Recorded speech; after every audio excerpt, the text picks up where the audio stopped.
I've said it and let me say it again. What frustrates me about what we do now, our interactions between public and private sector, we always are adopting this touch and go attitude, and we will never do anything with touch and go.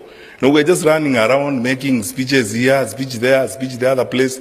We never get time to sit down and listen to the people who actually matter, who are the people we govern, and who are the people who are running this economy, who are yourselves. Ladies and gentlemen, from all indications, Dr. Okengo Fred Matiangi is going to go with the Jubilee Party. He has actually, ever since he came to the country before he left recently, Dr. Okengo Fred Matiangi held 2 interviews, one with K24 and one with Season TV. And in all these interviews, Dr. Okengo Fred Matiangi was asked one common question. What ticket will you use? As I said, I'm now in consultations with a number of political parties, a number of political leaders across the board. I honestly think that if I made a choice now and stuck to one political party, I will disadvantage the others with whom we are having a discussion. Definitely, as we go forward, there is not going to be a single political party that will form government. The reality is that, we chose democracy and we have so many political parties. In Kenya, we have probably over 89 political parties, and that is how Kenyans want to organize their politics for the time being. I would rather have sufficient conversations and discussions with Kenyans across the board before I finally say this is the format in which I would like to present myself to the IEBC. But in the K24 one, it was more of specific. It was Jubilee Party. Na katika ufafanuzi wako umeonekana kufutilia mbali uwezekano wako kuwa na chama. Je, kuna uwezekano wako kugombea kama mgombea wa kujitegemea, yani independent? No. Unajua ni mambo yako umesema. Mimi nitakuwa kwa chama. Na nitatangaza hiyo chama hivi karibuni. Ndivyo nimesema. Na tutaguna acha kupiga story kubwa. Mimi nitawania urais, nitakuwa kwa chama, nitatangaza hicho chama very soon. Saa hii niko katika hali ya kuzungumza na wengine ili nihakikishe kwamba uwezi kwenda mbele peke yako, lazima uende mbele na wenzako. Na mmeniuliza uhusiano wangu na Jubilee, nimewaambia mimi my public service record yote vile nimekuwa kwa public service nikiwa na Jubilee, sababu nilikuwa waziri wa Jubilee na sera nilizotekeleza ni za Jubilee. Kwa hivyo uhusiano wangu wa kwanza wa kisiasa ni ule wa Jubilee. Na naongoza na wale viongozi ambao unaweza kusema kisiasa tumejuana, sababu tulikuwa tukiongea tukiwa pamoja, ni hao wa Jubilee. Kama siasa ingekuwa ukoo wangu wa kisiasa ungekuwa ukoo wa Jubilee. Sasa tunaongea na wengine tukiendelea mbele.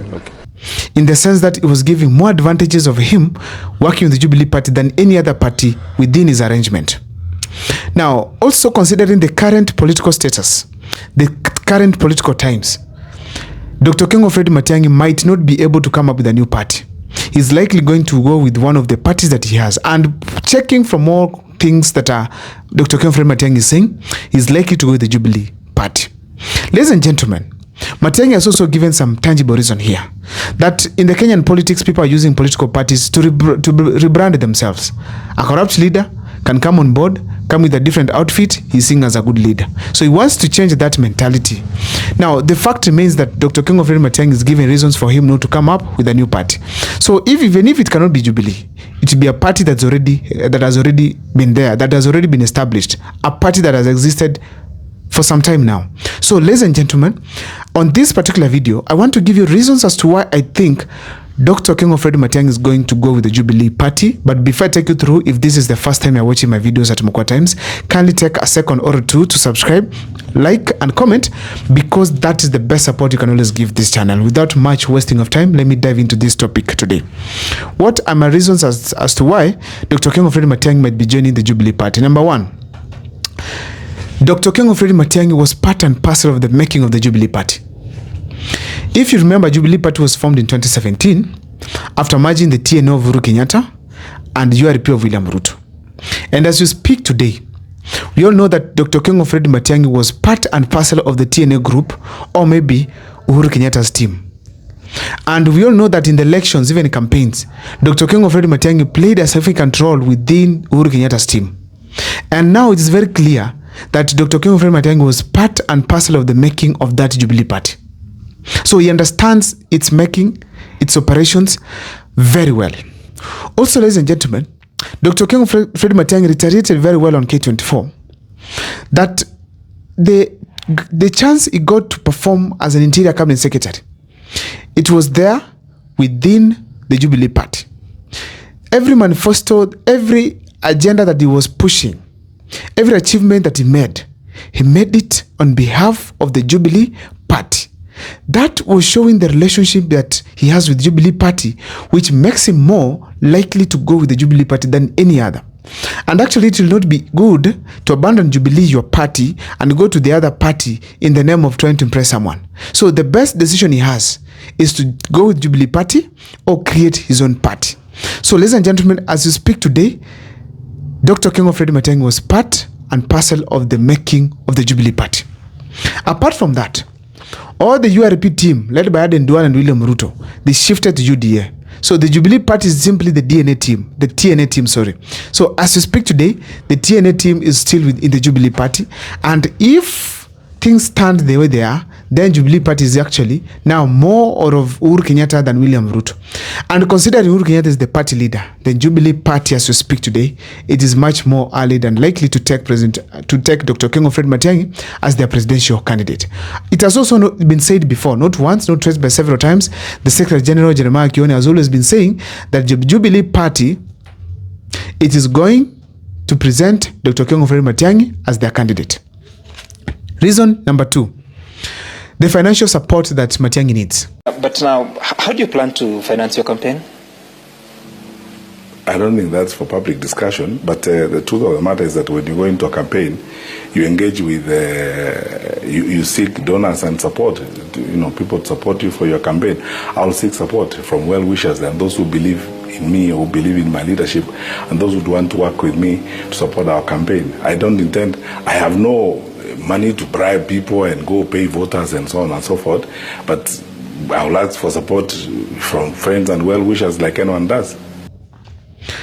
If we have to be very sincere on this particular thing, actually, Dr. King Fred Matiangi is not financially endowed to push for campaigns, especially challenging President William Ruto.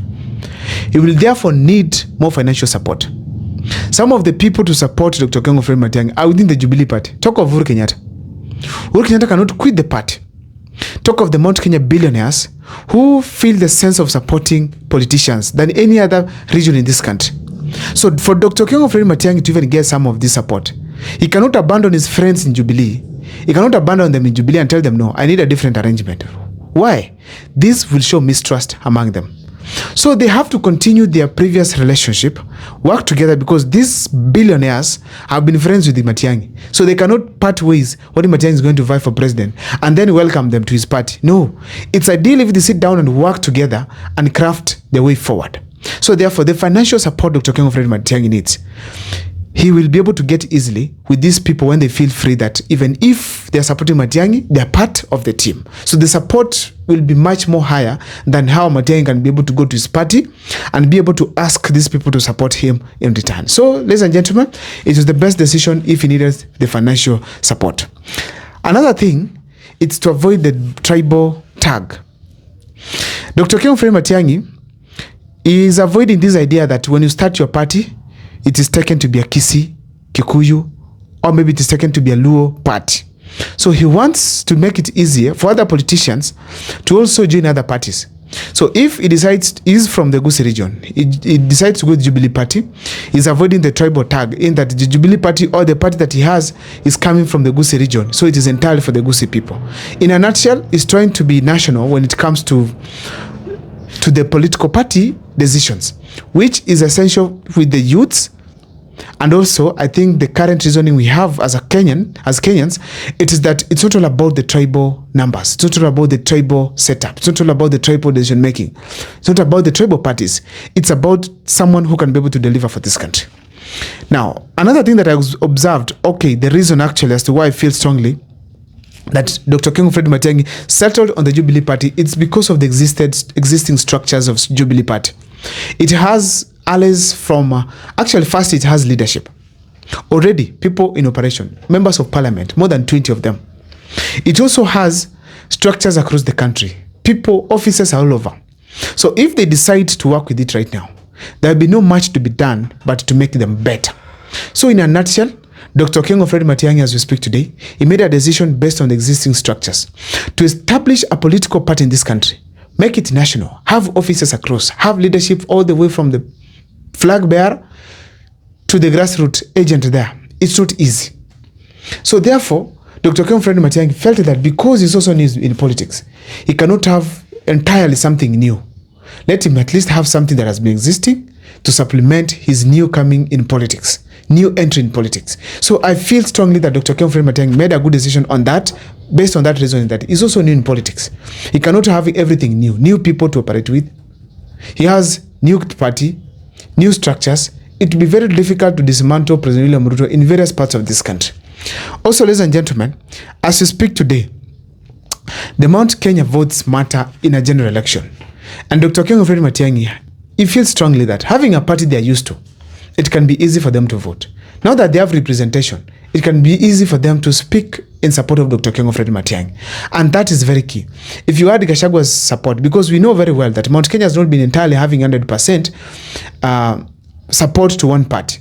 Even though Uhuru Kenyatta was Jubilee, it's not all leaders from Mount Kenya were elected under Jubilee ticket. We had Matiang'i was not from Jubilee. We had leaders like even the brother of Rigathi Gachagua, when he was a member of parliament, a governor, he was not from Jubilee party. So we have many other people who have been elected from various parties in the Mount Kenya region, but there's always one main party, like now the DCP. Now, if you go to 2022, Matiang'i, not even Matiang'i, we have people like the former agriculture cabinet secretary. He was actually the former agriculture cabinet secretary. What was his name here?